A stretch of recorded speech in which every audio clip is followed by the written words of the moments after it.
Okay, colleagues, welcome back.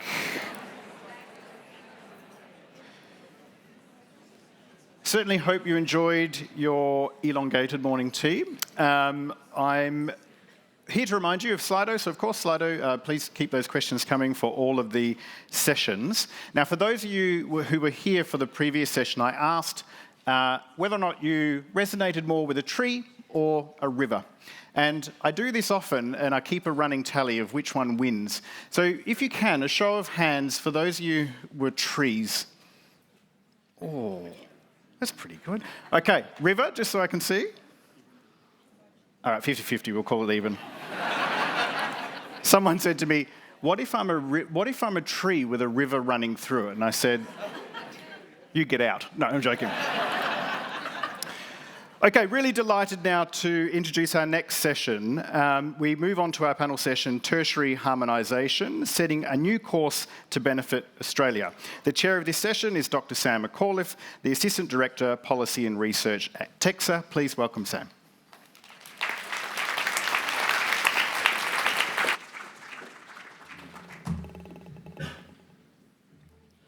Thank you, Braden.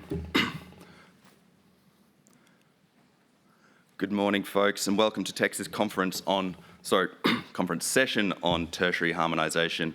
My name is Sam McAuliffe, and I'm the Acting Assistant Director of Policy and Research at TEQSA, and I do have the pleasure of being the chair and host for this session. Please bear with my mildly croaky voice. Do my best, but I've in recovery mode. Tertiary harmonisation, as you all know, was one of the recommendations to come out of the university's accord. In my role at TEQSA and the policy team, I have the privilege of seeing work that's already underway in this space. Our colleagues in DUA, along with the Department of Education, ASQA, are running sandboxing scoping studies at the moment, probably with many of you who are in the room. And I have had the privilege of hearing some of the opportunities and challenges that come out of tertiary harmonisation and get an idea of what we're working towards when we talk about tertiary harmonisation. But I'm certainly aware of many of the challenges that are involved. Our session today on tertiary harmonisation is going to follow a very simple format on the basis that there are a lot of questions about tertiary harmonisation, and we would like to address as many of those as possible. So we have some expert panellists with us here today. We will have a brief address, which will take roughly sort of 15 to 20 minutes or so, and then we'll transition into a Q&A via Slido. The QR code, I believe, will be up on the screen for you so that you can pose your questions. As per the session earlier, you can upvote questions that you think resonate with you. We'll work through as many as we can with the time that we have available.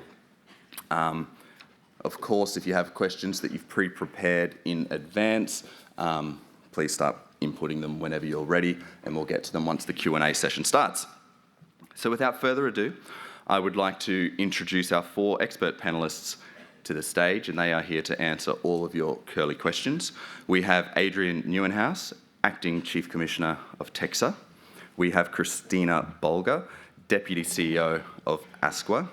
We have David Coltman, CEO of TAFE SA and Deputy Chair, TAFE Directors Australia, and David Turvey, Executive Director, Job Skills Australia. We do have two Davids on the panel, so they will be getting the full name treatment of David Coltman and David Turvey. To get things started, I would like to throw over to Adrienne to share some thoughts about tertiary harmonisation. Oh, I was given my interesting problems with the technology yesterday. I was just checking that it was on. Thank you, Sam. In reviewing the relevant recommendations of the Accord and in thinking of my own experience over many years in the tertiary sector, because tertiary harmonisation is not a new topic, my mind went to tertiary harmonisation for whom and for what purpose. And I have three key themes that I would like to bring up, and I'm hoping that that will generate discussion both with my colleagues on the panel as well as you folk in the room. So my first key theme is system efficiency. We hear a lot about regulatory burden across vet and higher education, and Christina will talk more about the joint work between ASQA and TEQSA on regulatory harmonisation. But is that the only cause for system inefficiency? Setting aside curriculum and pathways, is there more providers can be doing internally to create greater efficiency for themselves and their stakeholders? Or are the funding, jurisdictional and structural arrangements insurmountable from a perspective of the provider? So is the deep drivers for system efficiency a public policy issue, a provider issue or a shared issue? Skills and workforce outcomes. We certainly hear a lot about the need to maximise tertiary education and training opportunities and outcomes to benefit the workforce and broader social prosperity. In fact, our keynote this morning re-emphasised that. The issue that concerns me is the unhelpful rhetoric that pits one part of the sector against the other. I think the real issues are the entrenched patterns of access and participation we see across the sector. As the Minister touched on this morning, patterns of gender participation between vet and higher ed, intergenerational advantage and disadvantage, patterns of access and equity, all say something much deeper about the structural disadvantages in our society and how they impact on participation and moving through whatever part of the tertiary system that interests them. And my third theme is innovation in vet and higher education. There are many, many excellent examples of pathways, articulation arrangements, joint initiatives across the system. Some credit transfer and articulation pathways are so well accepted and entrenched now that they are just a normal part of the system and often get overlooked. While other innovations have their place in the sun for a short period of time and then they disappear. Why is that? Has the initiative fulfilled a need and there is no more demand? Or again, are there structural issues that I mentioned before getting in the way? So they're my three themes and a bit of provocations. Over to the panel and over to you. Thanks, Adrienne. So we'll pick up on a couple of the themes that you've raised, and we might throw to our panellists a little bit. Christina, I'll start with you, if that's all right. Adrienne mentioned some of the system efficiencies regarding harmonisation, and seems to be sort of questioning whether the regulatory burden is in fact the crux of the issue. Surely it's a contributing factor. But is the deep driver of the issues of system efficiencies maybe less of a regulatory issue and maybe more of a public policy issue, or do you have any thoughts? Thanks, Sam. Thanks, Adrienne. Yes, really happy to be here. ASQA, as you know, is the national regulator for vocational education and training. And we do hear a lot about the system constraints and burdens of regulation. We're very conscious that ASQA and TEQSA are in that space, but we're not the only players in that space. And so I think we need to be considering more broadly and step back to look at the regulatory architecture right across the system and where that intersects for providers of higher education and vocational education and training. We have a couple of initiatives that we're working really closely with TEQSA on that I'm happy to come back to. But I think we need to be thinking about the whole landscape, the states and territories' involvement, the pathways through licensing and the role that funded entities are playing in that system as well in terms of layers of regulation. So it's a bigger picture, and when we hear about regulation, we often hear about the burden, but I think there's also the opportunities. And certainly from a regulatory convergence perspective, there are multiple opportunities to be thinking more broadly about the governance of the system and how that can join up across data systems, across outcomes, understanding the system as a whole. And that's what regulation is there to do. It's there to govern and to understand and mitigate risk. So I think it's more than just pointing at regulatory burden. It's about taking a longer term perspective about the governance of the system as a whole. Christina. David Turvey, one for you. Adrienne mentioned patterns of access and participation, flagging particularly issues around equity, broadly speaking, as having a negative impact on skills and workforce outcomes. Do you think we're tackling the right issues when it comes to participation? Yeah, thanks, Sam. And I'm going to do the politician trick and not answer your question, answer a question that I wish you'd have asked me. No, I will get eventually to your question. Just to pick up Adrienne's kind of 3 points, I'm going to raise it by 1, make it 4. So I've got system effectiveness, and I can explain what that is. I've got access and equity. I've got tackling national challenges, so big kind of things that we know are happening around things like the transition to clean energy. And I've got productivity and labour market outcomes as my kind of 4 objectives of tertiary harmonisation. So, you know, I think we're on the same page. I completely agree with Christina's point about taking a system view of this. The analysis that we've done suggests that over the next 10 years, 9 out of 10 new jobs that are created in the labour market will require a post-school pathway. Lots of people are quoting those stats. What's less well known is that we're about to publish some new projections next week, so this is a sneak peek for what's coming. Next week, the new projections we'll put out will show that roughly 51% of those jobs will require a higher education pathway, and about 43% of them will require a vet pathway. And so that's sort of, you know, relative to how the labour market's been evolving over the last decade, you know, it suggests that the vet sector is much more important than it has been. But in fact, what we did when we were doing that analysis, because the way we do these projections is we kind of look at what does then the labour market need, and then we look at, you know, what's the labour supply coming through the system looking like. And because the system's been biased towards higher education relative to vet in the last couple of decades, the model's kind of telling us, it's giving us those results. So if you kind of relax that constraint and say, let's actually look more closely about what employers need, the shares change. So it's actually more like 48, 50, 45. So in fact, the labour market needs more vet than we're giving it. And that's and when you kind of relax those constraints in the modelling, that sort of pulls the vet system even further. So it's interesting that, you know, people are talking a lot about the Accord recommendations around tertiary harmonisation, but around the same time there was a parliamentary inquiry into the status and perceptions of vet, which also talked about the need for tertiary harmonisation. So this is not just a higher ed story, it's a vet story as well. And part of the problem here is the status of the vet sector, the role of the vet sector, and the need for the two systems to be kind of working better together. Think about those sort of stats I quoted, and then think about people changing jobs and careers throughout their lifetimes. So we need a system where the students can move in and out of the education system, get the skills they need for the jobs that the economy needs at the time in a much more seamless way than we have at the moment. And so eventually, to get to your kind of point around access, I guess, you know, kind of reasonably well, I mean, the Accord talked about the higher education system needing to be more accessible to people that traditionally haven't had good access, so people from low SES backgrounds, First Nations people, regional Australians in particular, where, you know, you're much less likely to get a bachelor's degree if you live in a regional remote area than you are if you live in a metro region. The vet system traditionally has been more accessible to those sorts of groups, and we see good evidence. We published some new information today that shows you the outcomes that people from more disadvantaged backgrounds get from doing vet training. And so I guess what we're looking for, thinking about, is a better joined up tertiary system that makes it easier for people to move through the education system into the labour market. And that means sort of easier entry, more tailored approaches to education and training, and also lower cost.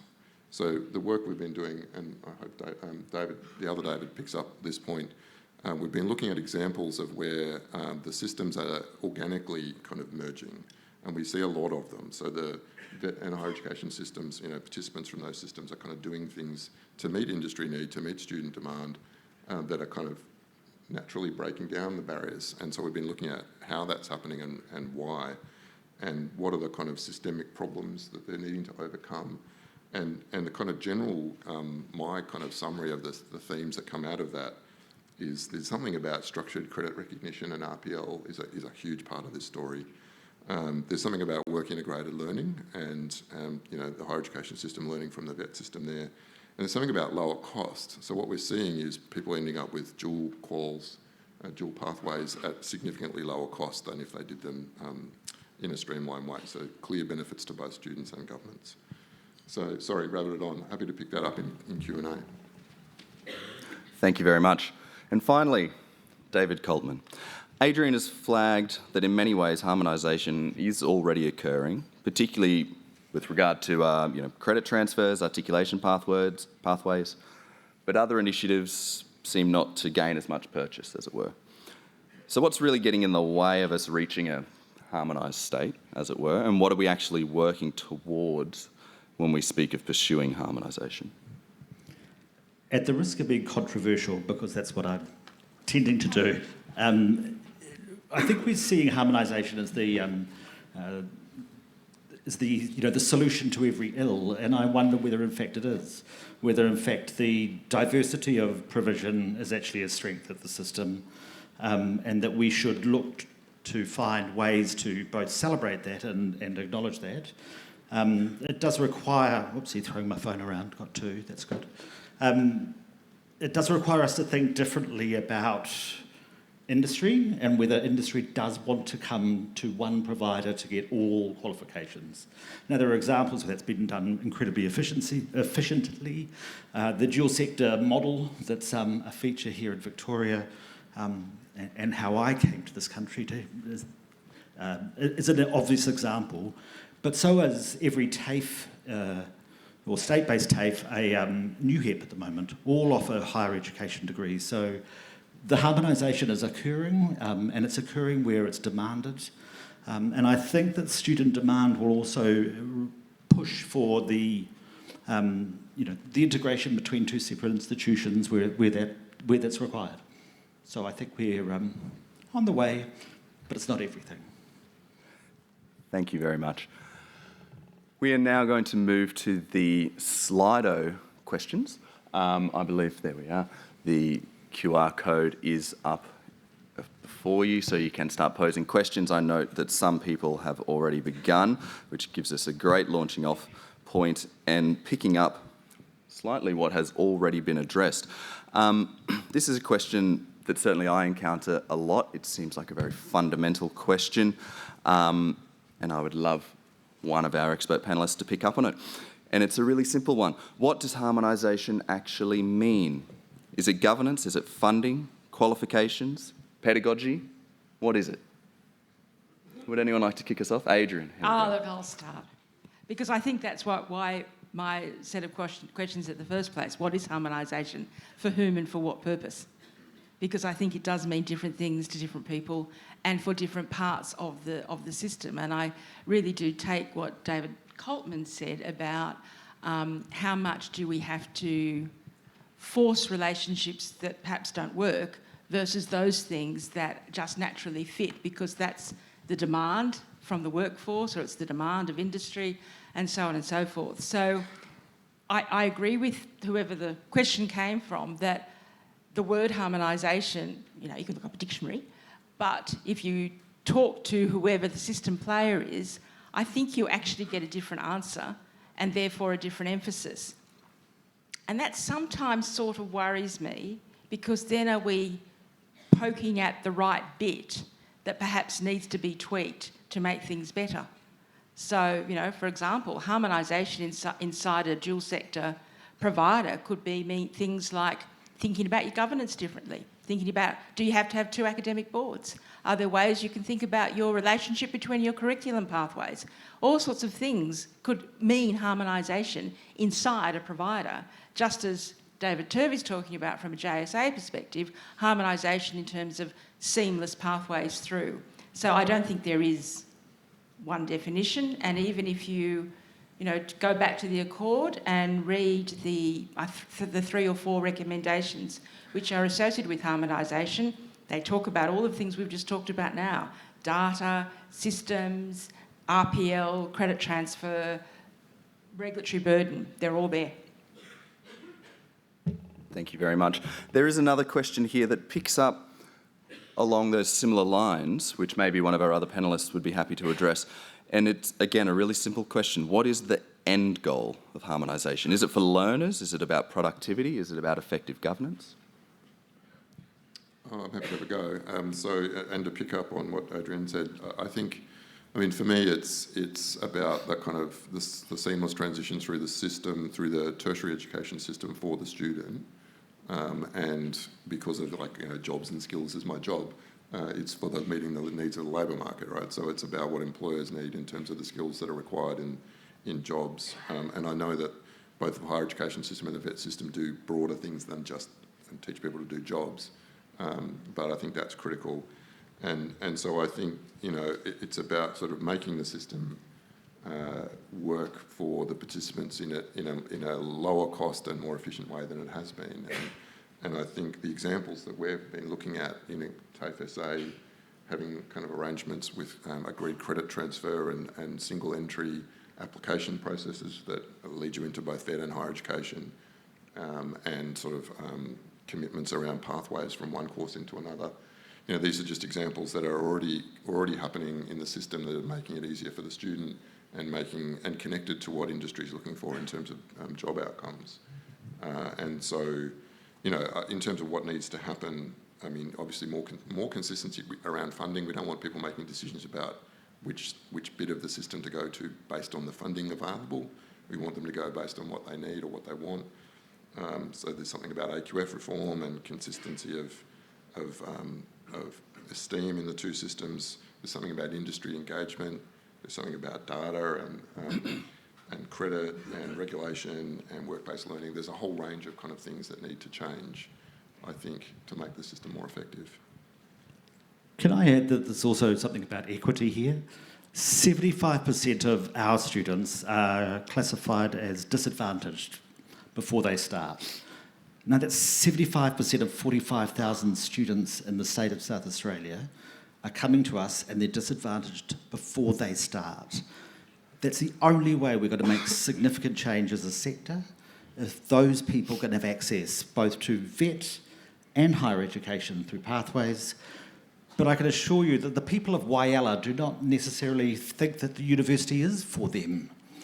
They know that TAFE is, because we're a bit working class, really. And I know we don't have a class system here in Australia, but if we did, we would certainly be in the lower class end.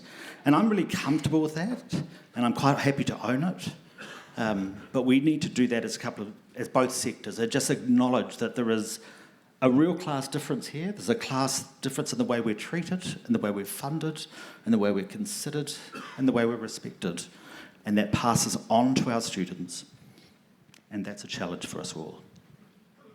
I'm going to pick up on that too. Hey, we may as well, earlier, time flies, I think it was earlier this year, and part of last year, I was on a reference group for the NCVER little investigation into looking at the longitudinal youth survey data about the profile of a person that chooses an apprenticeship versus a person who chooses a higher education course. That profile, the core characteristics of someone who goes to vet versus someone that has to go to university, has not actually changed statistically since about 2007 based on the LSA data. And there are some restrictions around that. But nonetheless, that goes to some of the comments I've been making about if we want to achieve those skills outcomes, those workforce outcomes, there are some very deep intergenerational and structural things in society that means that participation has a set of norms associated with it that we need to think about. I might add something there as By all well, means. because I think that parity of esteem issue that has been really very much a focus for conversation through the Universities Accord is a really significant one because, it's out of step with the demands of the workplace now. So those divisions are dissolving in the workplace because the need for skills and education isn't sitting in those traditional silos. I've got 3 children. The first did planning and then went on to do engineering.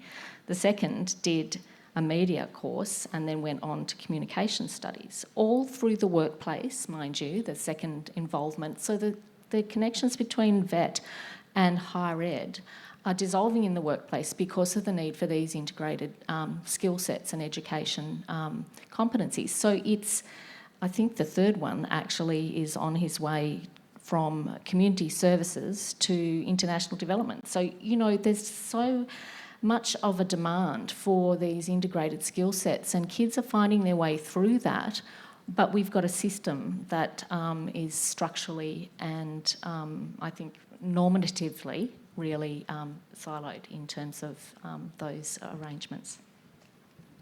Thank you, panellists. Another question that has come up, which is one that seems to get to the heart of things a little bit, in terms of tertiary harmonisation was in the Accord. There's federal budget for it. There are a lot of Commonwealth agencies talking about it. And one of the questions that's come up for whoever would like to take it is, does harmonisation actually require government involvement? And should they be involved? Is there a way that harmonisation might be better created by organically reflecting learner needs?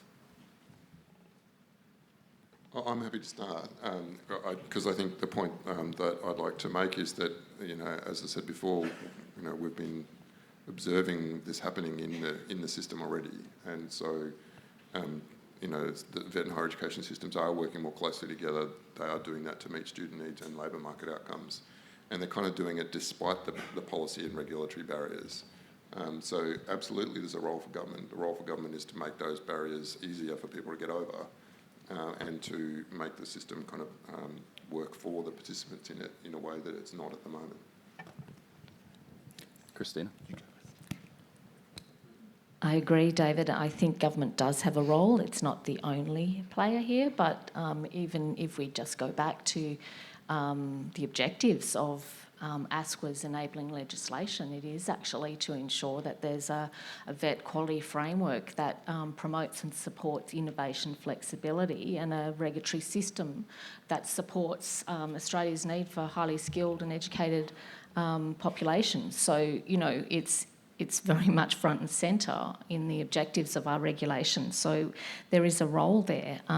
It can happen in very practical ways, and there are a couple of initiatives that ASQA is leading with TEQSA as a result of government's response to the Accord, which really go to some practical ways that government can support and seed innovation and flexibility. And one of those is our dual sector strategy. We have 60 providers that are jointly regulated by ASQA and TEQSA, and we are working with TEQSA to look at a practical strategy that can look at ways that those regulatory systems can converge and reduce some of the regulatory burden for those providers. But we hope from that to learn more about the system as a whole and where we can apply that in other areas of regulation.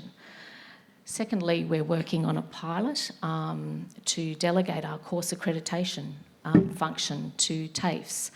And we have been engaging with 3 TAFEs to participate in this pilot, which will hopefully test some of the flexible ways in which those accredited courses can meet priority areas such as manufacturing or climate technologies and digital innovation by delegating that course accreditation function to those TAFEs. And we're very close to being able to make some announcements in relation to that work. So there are practical ways that the regulator, and as part of the broader system, can look at supporting pathways and innovation in harmonisation.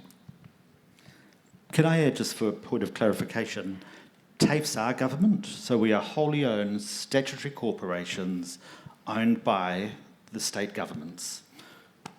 I'm a public servant. I report to a minister.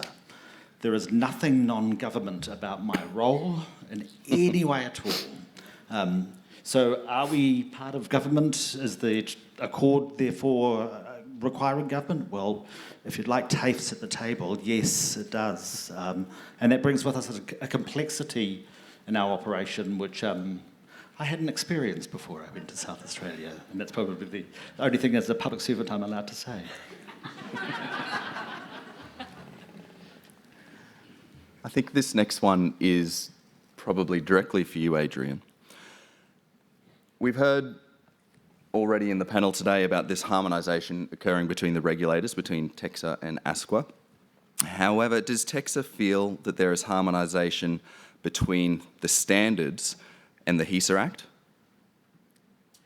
Oh. Who asked me that?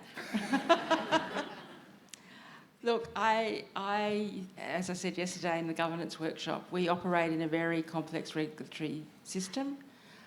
There are certainly areas where there is apparent overlap between what we do and regulation under the Higher Education Support Act.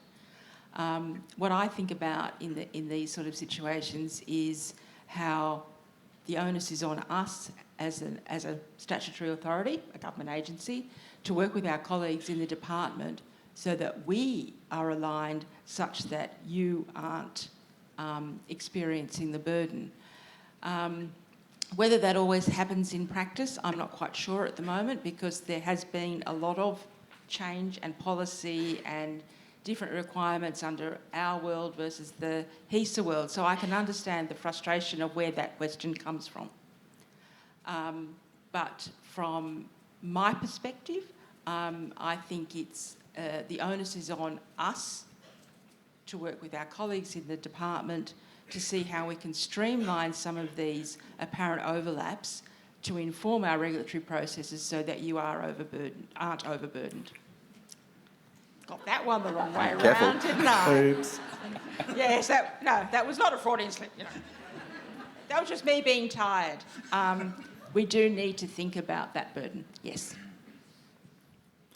And in terms of understanding the issues that are pervasive around tertiary harmonisation, what scoping has been done to understand how students might actually move between the higher education and vocational education sectors, given the chance?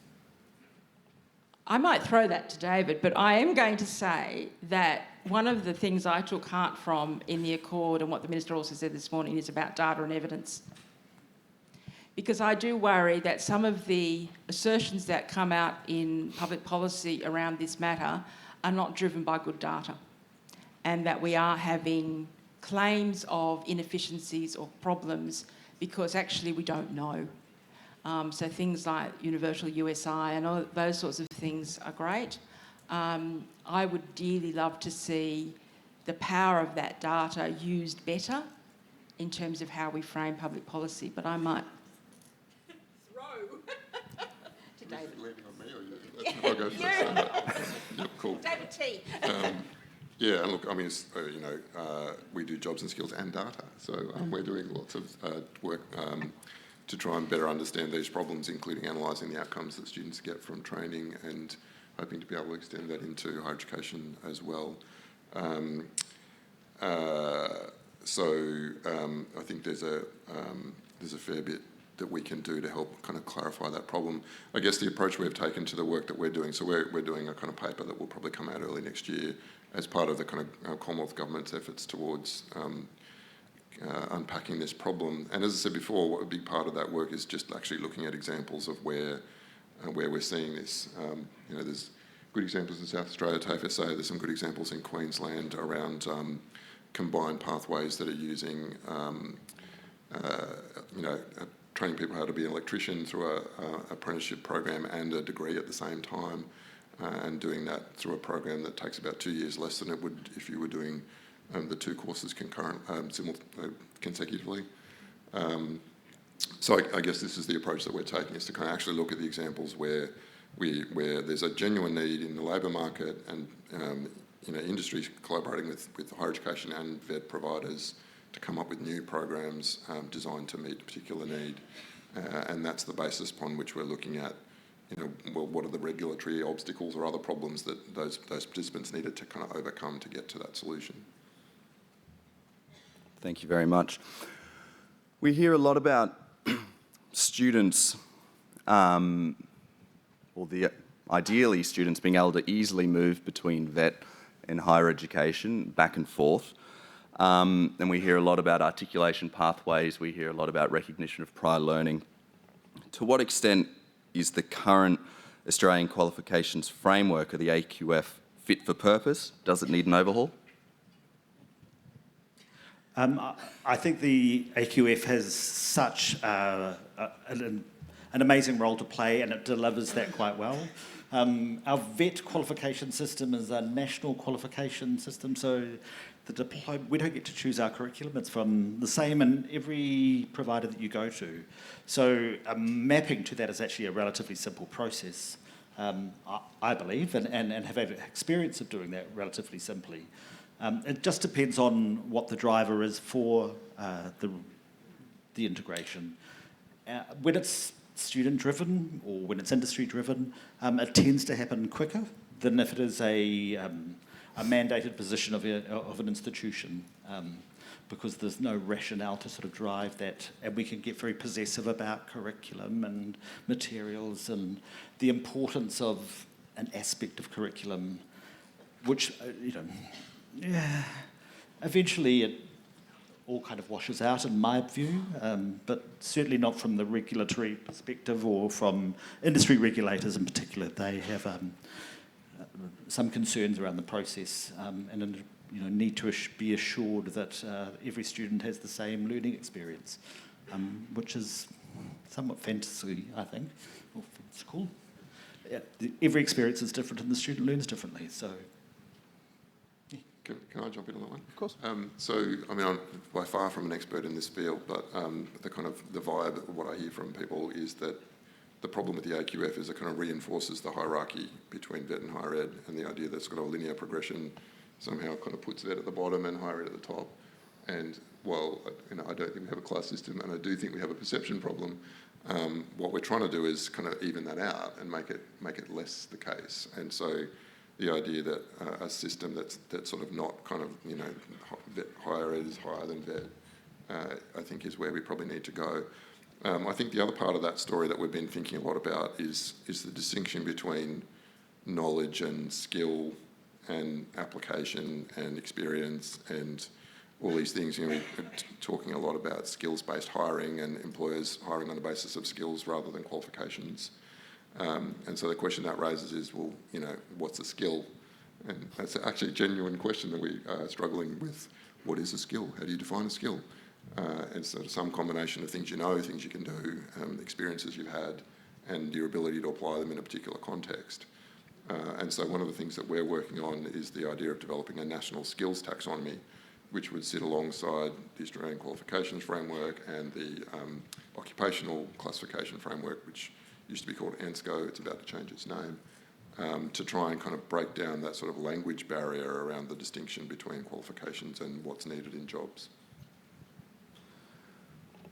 The next question is one that certainly, in my experience talking to dual sector providers, the issue of having two CRICOS registrations comes up quite a bit in terms of regulatory burden. But there's also it's not a new idea, it's been kicked around for a while around harmonisation, not with necessarily providers, but with regulators. And certainly Adrienne and I have spoken about this in various ways, about the pros and cons. Put simply, the question is, will ASQA and TEQSA harmonise to become one? I'll start. I spoke at the Universities Australia conference earlier in the year and I got the same question, so whoever it is, we'll talk later. One regulator does not make a harmonised system. Also, I think that we need to be careful, and it's a bit like the AQF question as well, we need to be careful about what it is we are trying to achieve and the end goals. In talking about harmonisation, I sometimes worry we are talking about convergence, and they are different things. So to my mind, VET, technical training, vocational education and training has a role to play, and higher ed has a role to play. There are different learnings, there are different outcomes, there are different styles of learning. They can be a continuous system, people can move up and down, in and out, but that's not the same as convergence, where everything is one, which is bland, and I think would completely do a disservice to our economy, to our society, and everything else. So my personal perspective is that we need to ensure that we are harmonising for the right reasons, but also understanding role and purpose and what we need from our system and our systems and the componentry of those systems. Training packages, the way in which vet, we've had... When did national training packages come in? I can't remember. But anyway, there are views about how an apprenticeship will occur. There are views about how you train an electrician. That's not necessarily the same as how you'd train an electrical engineer. Engineers Australia would have a different view. They are the profession. So to my mind, we need to be careful around thinking that oneness is harmonisation, when in actual fact it might be convergence. I'm just conscious of time, but if you've got a couple of minutes, go for it. Okay, I think I absolutely agree with Adrienne, and I think, we as the vet regulator have an extremely diverse sector. There's a lot of work to do for quality and integrity of vocational education and training, and I think, from a perspective of regulatory practice, there is already a lot of common ground between TEQSA and ASQA. We work under Commonwealth frameworks that require the same things of us as a regulator. We work very closely under a memorandum of understanding around the information that we share with each other and how we seek to coordinate where we can our efforts with providers. So I think there is plenty of common ground there that we're working through, including the work that we'll be doing in our tertiary harmonisation measures, without jumping to putting the baby before the bathwater, if you like. That's the mixed metaphor. But, not jumping to a conclusion that being one regulator is somehow going to support an agenda which has a broader social purpose than regulation.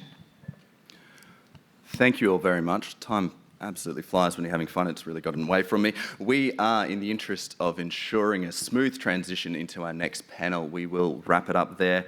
Thank you all for your questions, and please put your hands together in thanking Adrienne, Christina, David and David. Thank you very much.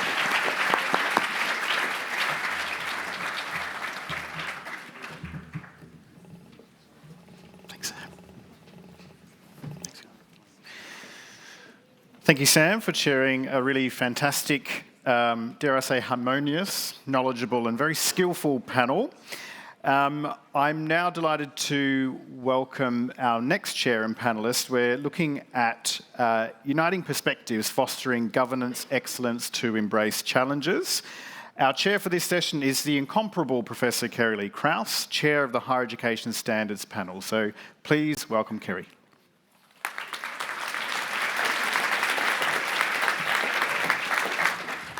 And I do need my panel members, so please come and join us up here on the stage. It is an august panel, colleagues, so if you want to take that first seat and then Thanks, Kerri-Lee. take your seats. I've got mics everywhere. All right, ladies and gentlemen, welcome to this panel on why good governance really matters in higher education. And how do we foster governance excellence to navigate tomorrow and to anticipate the challenges and indeed to embrace change? I can't think of anyone better than this team of very august panel members, as I mentioned earlier. I'd like to introduce them. Peggy O'Neill AO, Chancellor of RMIT University, and importantly for those AFL fans in the room who support one of the best clubs, I think, is that right? The former president of the Richmond Football Club. So very warm welcome to Peggy O'Neill. Sitting to her left, the Honourable John Brumby AO, Chancellor of Trobe University, former Premier of this great state, and many other roles, each one of them inhabits. But welcome the Honourable John Brumby AO. And to my far right, the highly respected CEO and Managing Director of the Australian Institute of Company Directors, Mark Rigotti. A very warm welcome, Mark. So, we're aware that we stand between you and lunch. So, we're very mindful that we need to deliver and engage you in thought-provoking ways. So please get your fingers ready to type in those questions on Slido, and there will be some discussion, presentation from each of the panel members by way of opening remarks. But let me begin by setting the scene. It is a privilege to stand here in Naarm, Melbourne, and I want to recognise that we have a history in this place, a history of First Nations communities gathering on this Wurundjeri Woiwurrung country over many generations. And the unique qualities of First Nations leadership and governance offer us profound insights and really strong foundations on how to navigate challenge, how to navigate change, how to navigate tomorrow, and how to wayfind through inclusive, sustainable governance and leadership practices. So I want to take a moment to recognise that legacy and history, and also to recognise First Nations students and colleagues who are with us in the room or online today. I pay my respects to you and elders past, present and emerging. I also want to say a few words and a shout out to our student representatives here. Can I see the hands of our students in the audience today? It's fantastic to see you. Thank you so much for coming. The Minister made mention of the importance of your presence here, and it's particularly important for us to know that you are part of this conversation on governance and quality in higher education. I was talking with a few of the students here last night as we had our welcome networking drinks, and I'm not going to mention them or the institutions they represented, but there might be others who are feeling this way. First-timers at the conference, what is it all about? And governance, really? Does it really matter to me? You know, it's kind of something that other people like these people look after. And I gave the analogy that this conference and conversations about governance are a little bit like opening up the bonnet of a car to look at the engine underneath. When things are running smoothly, we don't pay much attention to governance at all. But during change and when we've got to navigate significant disruption, we start to think about, okay, well, who is setting the strategy here? Who is looking at the risks? Who is navigating the future? And these people, our chancellors and those who advise governing bodies, play a key role in that, as do each one of you, students and colleagues alike. It's been said that we are living through, quote unquote, a decade of disorientation. It's also been said that we're in unprecedented times.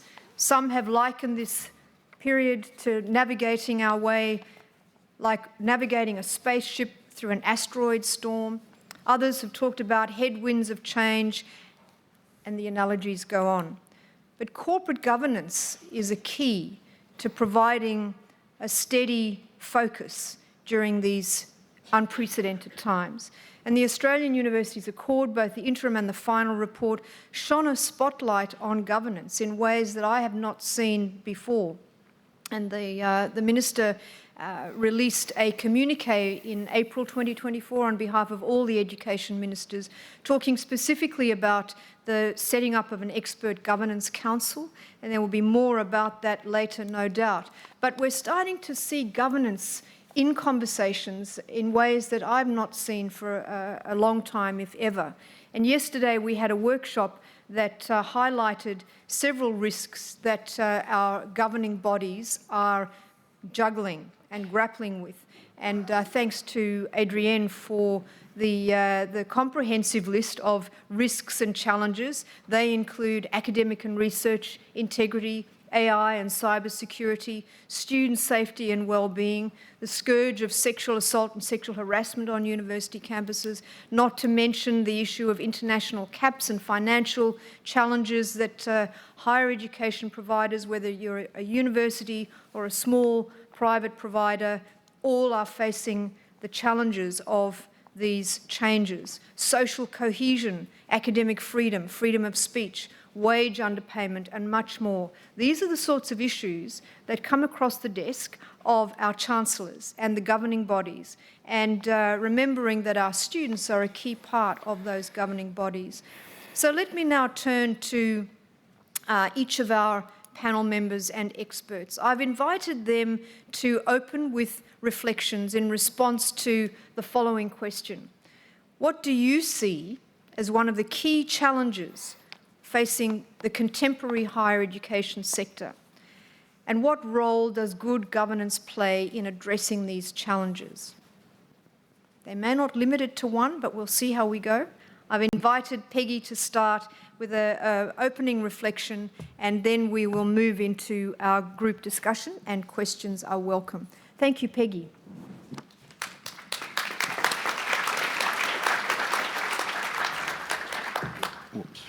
Thank you.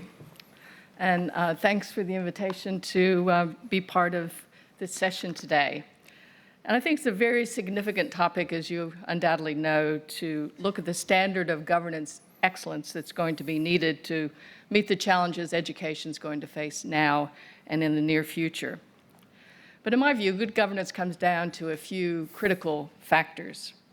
And while my current role is Chancellor of RMIT, I've been directors of many companies in various business and not-for-profit sectors, so my conclusions come from experiences, some good, some bad. First, I believe that governance and culture go hand in hand because they both illustrate the way we do things around here. This means, I think, that good governance is about more than compliance, although that's very important. Good governance must include the intangibles: integrity, accountability, and understanding of the community that the organization serves. In the case of RMIT, we're a dual sector institution, and we have campuses in Australia and at several international locations. And that's much to understand to enable good decision making. I think next to the cornerstone of governance in any setting is clarity of responsibility between the role of the board, or council in our context, and management. And ideally, this is based on good lines of communication, trust, and the firm belief that we're all working toward the same goal, which is sustaining and developing the university for which we are responsible. As mentioned, communication between all interested parties is crucial. For instance, I have weekly Monday meetings with RMIT's Vice Chancellor, and that's in addition to the formal cycle of council and management engagements. I think in all organizations, the relationship between the chair and the CEO, or the chancellor and the vice chancellor for universities, is important to the smooth functioning of that organization. And this year, our council has twice had casual lunches with our student leaders. We found it immensely valuable in lines of communication to hear their concerns directly and to demystify who we are and what we do. And next, I think it seems obvious, but getting the right balance and composition on council and its committees are essential. It takes time, it's not easily achieved, and our nominations committee works very hard. I think bringing good people onto council is perhaps the most important thing that we do, because I think we all know that great people are what makes great organizations, and I believe that's one of the basic messages of the Accord. Because as a university council, our governance obligations are broad and deep. Much is asked of members of council. We not only develop a strategy for the future of the institution, we must also ensure its financial well-being in uncertain times.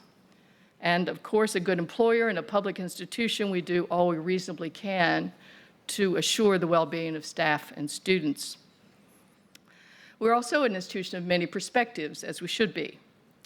Universities have a tendency, unsurprisingly, to reflect society, and that means that the substantial issues of the day land at our doorstep.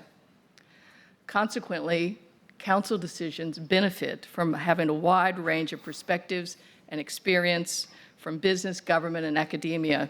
Solutions are easier to find when all angles of the problem are able to be considered. And just a word about the governance challenge of international campuses. RMIT, for example, has 12,000 students in our 2 campuses in Vietnam, which makes it a substantial university in itself. We work hard to ensure that the governance, the quality, and the care are the same wherever we operate. for our offshore partnerships and our offshore campuses fully owned, as we are in Vietnam. We prioritize the regular presence of institutional leaders and executives at those locations, as well as calling on the advice of established in-country subject matter experts and academics. And for example, our council convened in Vietnam earlier this year to attend graduations there, but also to get a more thorough understanding of our Hanoi and Ho Chi Minh City campuses and the future investments that we're considering making in those places. And as we award RMIT degrees in Vietnam and in other places, we're very clear that they must operate and adhere to the Australian higher education standards through TEQSA. And I want to finish by acknowledging the potential ahead as a result of the Accord for fundamental changes in the tertiary education sector in Australia. And I deliberately use the term tertiary, and we heard a lot about this in the previous session, because I believe that it will be through the transformation to a seamless system connecting vocational and higher education that the path to accessible education will open. And that transformation, as you've heard, and as I believe, will require new thinking about governance as well. At RMIT, we try to level the playing field with the goal that education should be accessible to all, no matter where you live and no matter what your socioeconomic status is. But I think as council, we're all aware that we have a public responsibility and are committed to fulfilling that public trust. So I'll leave it there until the discussion. Thank you.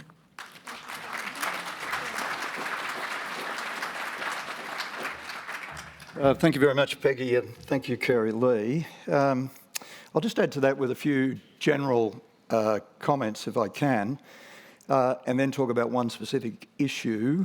And to make the self-evident point, you know, governance is absolutely crucial. We had our university Chancellor's conference last week in Melbourne, over 2 days.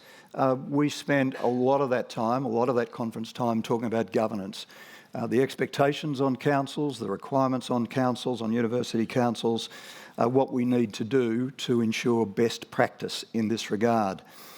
And I must say too, as a university, we are very, very focused on good governance. We make a habit of having external speakers address our council, and at our last council meeting we had Adrienne, the acting TEQSA Commissioner, address our council on TEQSA's views on the latest issues. I just want to make a couple of general points if I can. The first is really to build on something Peggy said, which is that there are immense demands, to state the obvious, I guess, on university councils at the moment. But I'm someone, in my political life, I spent many years chairing cabinet. In my post-political life, I've chaired many corporate and not-for-profit, national and international organisations. And I would say that the demands on university councils are actually, they're more so than your routine corporate or not-for-profit board. And I repeat, I've been on some important boards. Fred Hollows Foundation, we operate in 24 countries around the world. Huge governance responsibilities, but I think the demands on councils are very significant indeed. The second is that the demands are increasing. I became Chancellor at Trobe in 2019. I spoke to a few former Chancellors and councillors before then to say what are the expectations of a Chancellor. And a number of them said to me that really the most important thing that a Chancellor and a council's got to do is compliance and it's ceremonial. And I took quite a different view to that, particularly in relation to strategy development and a raft of other issues I'll come to in a moment. Third issue I'd say is that the increasing demands and complexity of what university councils are grappling with is occurring during a time of significant national policy uncertainty, but I guess in a geopolitical sense too, accompanied by this era of polarisation and populism where there are declining levels of trust in public institutions, including in universities themselves. So it's a tough environment. And in relation to that, I guess the fourth point I'd make is that perception matters. You know, in life, in governance, in university councils, in business perception matters. So it's vital that universities are not only operating effectively at best practice, but it's also vital that they are seen to do so. Final comment I want to make is, in my role as Chancellor, I've done a number of events with university chancellors and with the AICD for the seminars in service training for new council members. And of course I'm asked, what do I see as the most important governance responsibilities of a university council? And I say it is important to separate out the wood from the trees, but I really come down to 5 core responsibilities amongst the huge number of governance responsibilities. And the first of those, responsibility number 1, is really strategy and finances. It's overseeing the strategic direction, the university's development and the financial sustainability. That's the first. The second is the VC, the appointment and the monitoring of performance of the VC. The third is culture, something Peggy really stressed, culture and occupational health and safety. We have an obligation above all others to ensure a safe workplace for our people, for our students and for the public. And it's university councils which in so many ways set the tone for culture. The fourth is that one I mentioned earlier, monitoring and compliance. It is important and it's certainly on that list of the top 5. And I think the fifth one for me, increasingly important, are all of those social licence issues which we've been talking about today. So things like accountability, performance, value for money, employability of our students, student support, wage payments, gender violence on campus, all of those issues are important as well. So I have used my 5 minutes. I can't get to the single case study, but I may get a chance later on. Thank you very much.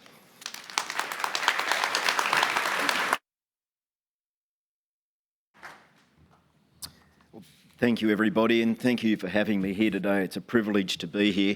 And I'd like to acknowledge the wisdom that's on the panel with 2 chancellors and in the room, probably way beyond my experience or wisdom in this sector. However, I will try to contribute with some broad thematics. And I'm sure there's a number of people in the room today who have been on one of the AICD courses or who are our members. If you're one of those people, thank you very much for supporting us. For those of you that don't know us, we are a member organisation, 53,000 members here in Australia, which is the largest governance institute in the world, which is of some interest. That membership reflects the diversity of the director community across Australia, so it's not just the big end of town. It includes the education sector, it includes not-for-profits, it includes community organisations.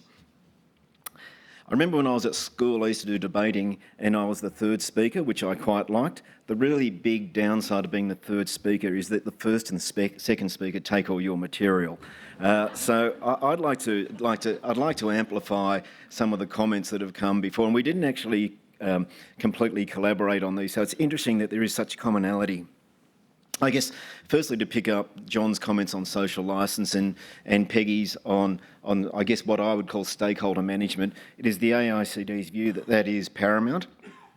As good governance involves, if you're a for-profit organisation, not just thinking about shareholder primacy, but thinking about all your stakeholders and engaging with them in a positive and deliberate way to build that trust and that social licence, which is so important to operate. Just think about some situations, at least in the corporate sector, where that hasn't happened. Think about Rio, think about Qantas, and kind of the value destruction, the eroding of the customer base, the sort of impact on staff engagement when you don't get it right. So there's a lot to play for in that stakeholder management area. Second piece, just to again pick up maybe some of the concepts we heard around complexity, around the compliance burden. In fact, the previous panel talked about the over-regulation or harmonisation opportunities. My public affairs people say don't use the term over-regulation. I meant to use lack of proportionate and balanced regulation, which sounds... So let's call it over-regulation. And I guess I think John was onto a really good point, that it is a heavy burden. And I think it's not so much whether one regulation or another regulation is good or bad, it's the accumulated impact of all of that regulation. And what it does, it has an effect which we think is negative. The way the negative effect happens, it is chilling on productivity, on innovation, on value creation. And it does that in two ways. The first way is time. If a board or a governance body has a certain amount of time to devote to a task, it just gets squeezed out because of the regulatory burden, the compliance burden. The second way is that it creates a risk-averse climate. I see this in talking to a lot of our directors, and part of the advocacy we do with government is the regulation a good thing, but what behaviour are you trying to drive in boardrooms, and will this new regulation actually have the opposite effect when taken in the overall context? And a lot of directors will tell you it may be good, it may be bad, but actually it's just making it harder. You know what? We'll do the minimum. We actually won't try for best practice, we'll try for minimum compliance levels. So I think over-regulation is actually a policy issue rather than an individual substantive issue. And look, the third and final issue I thought I might sort of raise, and I haven't got my thinking fully informed on this, so it'd be great to hear some views on it, but I do wonder how this sector is going to respond to this movement and this language that's out there around the elites and lack of trust in the institutions, particularly in the universities, and this idea that actually people are feeling left behind by those institutions. When I was coming through, to use Peggy's sort of analogy, the university was a place for advancement. It was a place where I could go and get educated and have a better life. However, that's a very hard proposition to sustain if people don't trust you. And they don't trust you because of this narrative around the elites and the agendas that they are pushing rather than the connection that they might be making with the broader community. And as I think about that, I'd be interested in John and Peggy's views on this, if appropriate, that you could take three views on that. On one view, you could say it's a flash in the pan, it's a moment in time, and it's being weaponised by those people who have an agenda to sell newspapers or win elections. So you could say, let's wait it out. Or you could actually say, it's true, in which case it raises questions around who you are and what you stand for. Or I guess you could say, look, there's elements of truth in it, but it's been over-amplified given this polarised environment that we now live in. But either way, it does strike me the sector needs to come up with a response to that movement and a narrative which is a little more compelling than the current narrative. So I'm at time, I'll stop there, and there are a couple of thoughts to put into the mix for today. Thank you.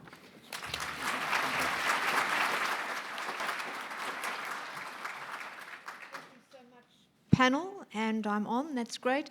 Thank you to each of you. Now, Mark, I'm going to flick this first question to you. We have a number of questions coming in, so thank you so much, and they have been upvoted, and this is one of the first ones that came in, and I'm interested in your lessons learned from the ASX sector and more broadly, and then either Peggy or John. The question is, how does the sector, the higher education sector, address the lack of cultural diversity, especially in university governance, that leads potentially to narrow responses to complex issues? So cultural diversity, and I would suggest more broadly diversity in all its forms, neurodivergent, etc.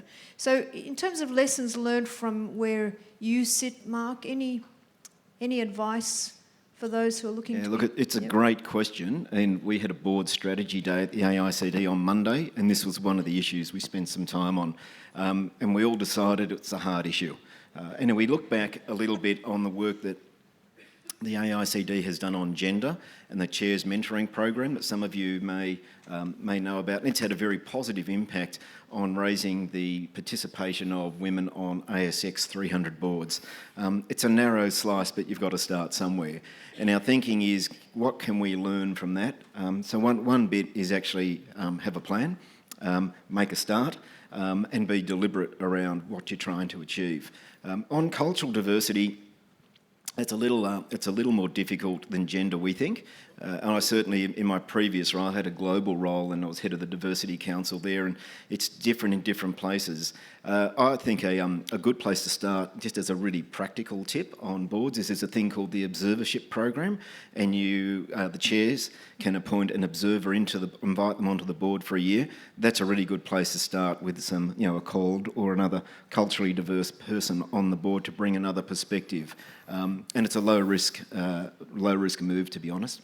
So I'm sorry I don't have an answer to it, but I guess where we're probably heading is to do some advocacy around it, and try and build some awareness and, frankly, build a coalition amongst the chairs of relevant organisations to support us. Thank you. Peggy, any thoughts from your end?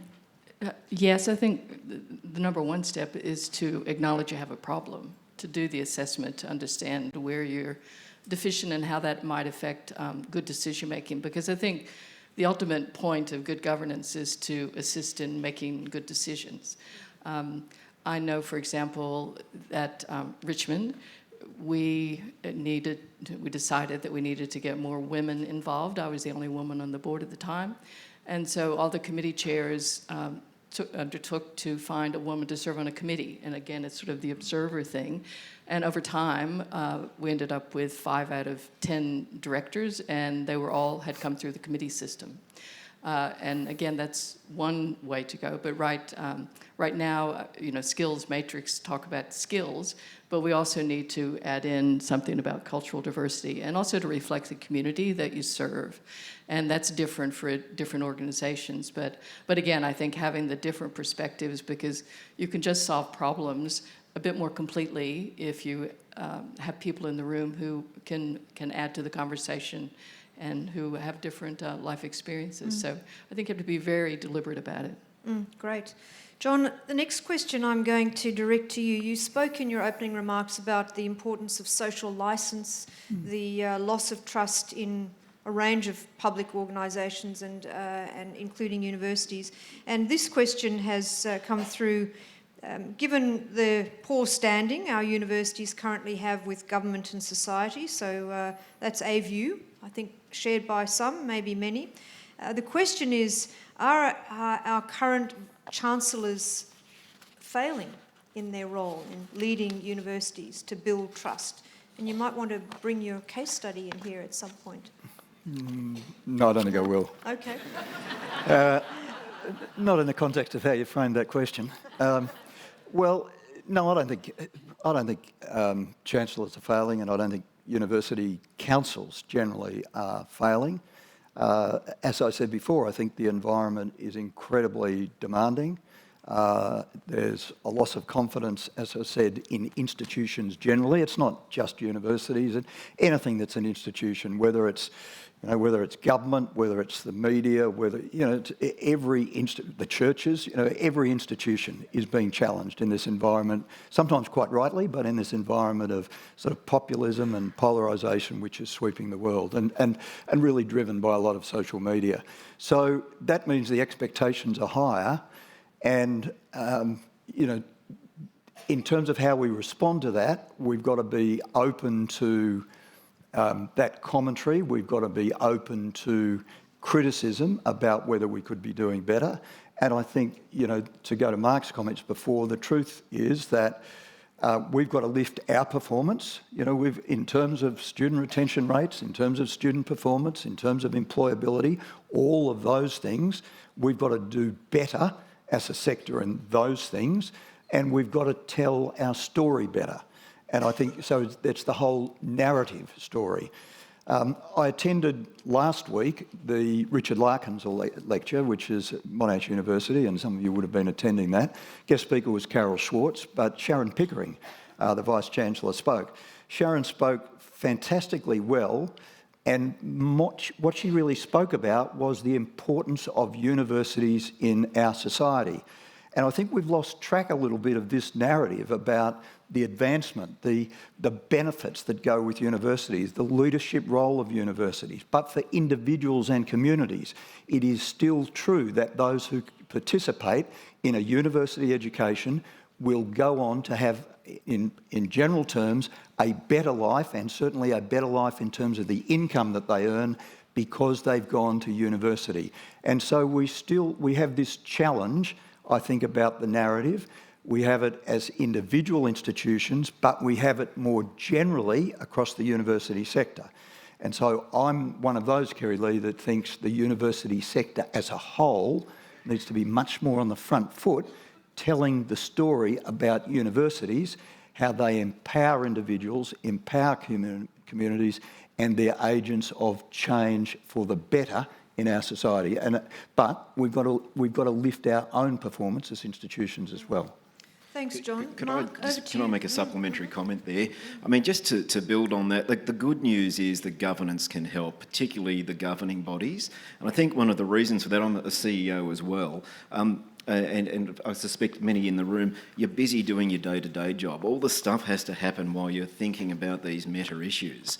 And that's why boards exist, to bring some wisdom, to bring some perspective, to elevate the way in which the problem is addressed. So I do think, John, to your point, actually that's probably where the Senates and the governance bodies could be spending their time, which is why you need to free up some time to spend the time on what matters. Yep. Thank you. Well, just... Yeah, go ahead, John. I was just going to say, I mean, I think that, again, to go to that comment, the extraordinary demands on councils, boards generally and so on, the sort of the wood from the trees analogy, it is important, right? So you could spend 60, 70, 80 hours a week just going into the detail of all of the governance requirements. And I think to go to the comments that have been made by the panel, stepping back, understanding those big issues, the big social licence issues, the strategic issues, the OH&S and culture issues, settling onto those 4 or 5 big issues for university councils and making sure that the systems and processes and culture is right. And just one quick thing, which I was going to mention before, you know, the wage underpayment. So at La Trobe University, we were one of those universities, one of the 29 for casuals. We were, as a council, we were profoundly disappointed that that had occurred. That was a failure of our governance and our administration. But the point is, the underpayment, in a sense, is a symptom of a failure in culture and a failure in systems. And so what we've done with the support of external advice from KPMG and others, have put in place 17 recommendations in relation to systems improvements, technology improvements, but changing culture as well, so that we tackle, if you like, the disease, if you like, rather than just focusing on the symptom. Great, thank you. Could I just add one thing yes. about the elitist sort of talk that we hear about universities these days? I think the more we get into being able to get the message out, sort of what John said, that it's lifelong learning. It's not something you do and it's only for some. It's things that equip you for your first job, your next job. And in a dual sector university, those pathways to sort of seamlessly move back and forth, I think would be very, very important. So the community sees it as an asset to help them, instead of something that is only for select people who, at one time, who then go on to have those roles in society that are always going to be unavailable to them. But I think if you look at it as this is somewhere that you learn, no matter what you want to learn, I think that will go a long way. And we have a big job to do to get that message out there. Great, thank you. We've had a question about the representativeness of the panel's perspectives. There's no apparent private provider on the panel. I'm a representative of a private provider in my former role, so I certainly acknowledge the need for the diversity of our sector to be represented, and it's not only higher education providers but also tertiary providers, and it was great to see our TAFE sector represented. So the governance issues that we speak about here have a number of common threads, and that's an important point to lead to the next question, and that is, Peggy, I'm going to go to you first on this one. We've had a number of comments about the student voice in governance. I wonder if you could share your perspective on student involvement in governance and maybe an example of good practice that you've seen at RMIT? Well, under our RMIT Act, we're required to have a student representative on council. that person serves for 1 year and then there's another election. I think 1 year is too short. I think there ought to be a longer term, and we're looking into maybe making that happen. But because usually the student voice on council, and we've had some great student representatives, but they're issues that council presents as opposed to sitting down and talking about the whole student experience, which is why we thought that it would be good to have these casual lunches with the student leaders and just talk about a couple of issues. One was one lunch was about student well-being and what were the issues for them, what are the cost of living things, what could we do to help with that. Now, we weren't necessarily the ones who could do the solution, but we had some management people in there just to hear directly from them and to spend some time. The next was on academic integrity, and lots of great ideas that came out of that. So I think that the students are why we exist, that it's important to understand what's concerning them. We also got some good ideas about courses and how courses could be better provided. That part-time was really important for people who now have to work usually a part-time job as well as go to school. So I think it's really important. Finding a way to make it meaningful, I think, is something else. I think it's important to have a student representative on council and to have someone who can contribute. But I think that that's only the beginning of what you need to do to involve students. And maybe it's not a pure governance framework role, but it's a role that council needs to hear in order to make better decisions, as I said. Great, thank you. I am moving on. There are so many themes coming out. I want to move to a question on Indigenous self-determination in governance, and this was a theme that was highlighted in the Accord process and certainly in the final report. And the question is, what does Indigenous self-determination mean to panellists, and how do they see a real path forward on this? Mark, I'm going to go to you first from a broader perspective. If you have lessons learnt and advice from other industries for higher education, and then I'll go to you, John, to reflect on that question about Indigenous self-determination and a path forward from a governance perspective. I'm certainly not an expert on this, but what I can share is a little bit of what we're doing at the MAICD in this area and what we're learning. And we learn as much from our failures as we do from our successes. So we have a number of scholarship programs to work with First Nations leaders and organisations to make sure that First Nations peoples get an opportunity to participate in our courses. And that's gone okay. What we found, though, was that the way our courses are set up are not necessarily the most effective way for people from that community to learn. So we need to learn back. We need to have two-way learning so that we can adjust what we do. We've got the same thing with people with a disability as well. So we do about 700 scholarships a year with funding from government, from philanthropists, from corporates. And we self-fund some of those ourselves. The thinking is to move beyond scholarships to actually, to Peggy's point, lifelong learning with mentors, with a whole lot of practical advice. In fact, probably even helping people get positions on board. So that's where we're heading towards, but we are pretty nascent on it. And to give a greater right of self-determination to participants rather than maybe a model which misses a trick on that. But if anyone's got any advice, that would be great, because we're committed. We don't have a funding shortage. We actually have an internal capability gap for ourselves, speaking honestly. Thanks, Mark. Any reflections?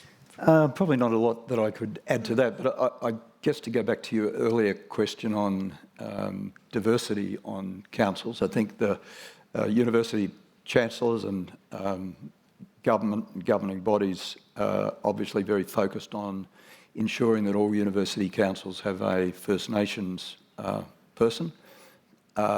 We don't at this point in time at La Trobe. We've made great progress as a council in terms of gender diversity in all of its manifestations. We've made pretty good progress in terms of cultural diversity, but we're not there yet. And so I think this issue of diversity on councils is really important. So as I say, at La Trobe, we're 3/4 of the way there. We're not the whole way there yet, but I think it's an important issue for councils.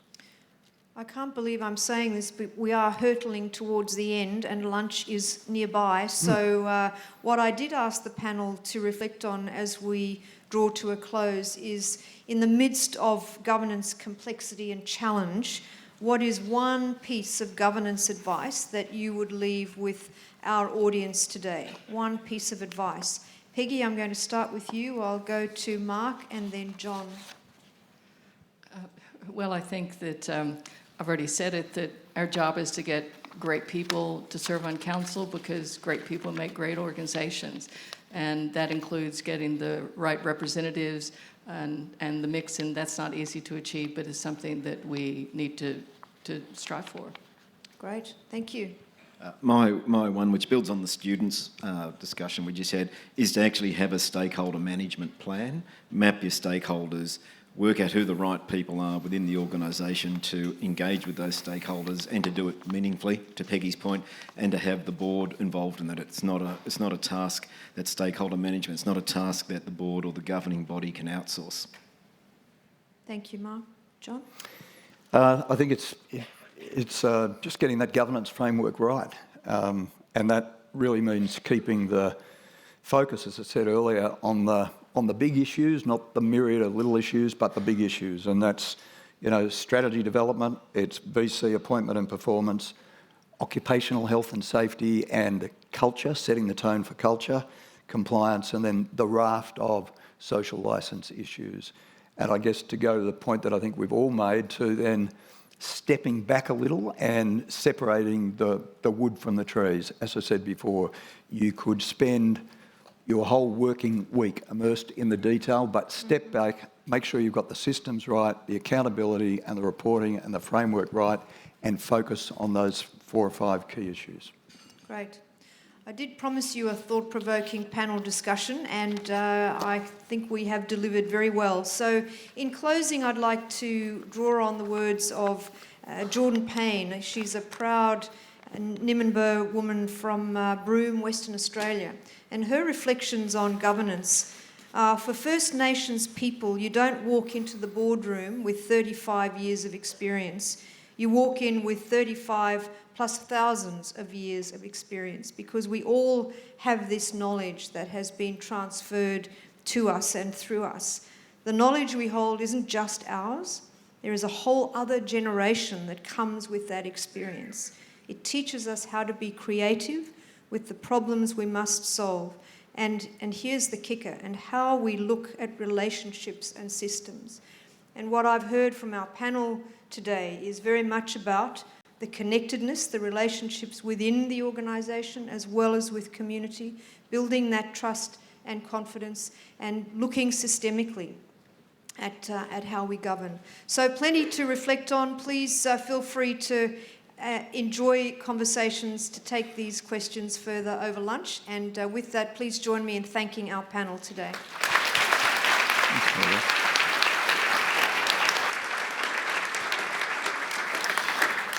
Thank you to Kerri-Lee, Peggy, Mark and John. It is lunchtime. I will actually say Jordan Payne is my best friend, and I didn't expect to hear her name here, but I'm glad we summoned her. Just a reminder for lunch, obviously we have Sophie's Lounge, but remember the Trobe ballroom upstairs to get access to the good food that's out there. We'll see you back here at 1:45, so thanks very much everybody.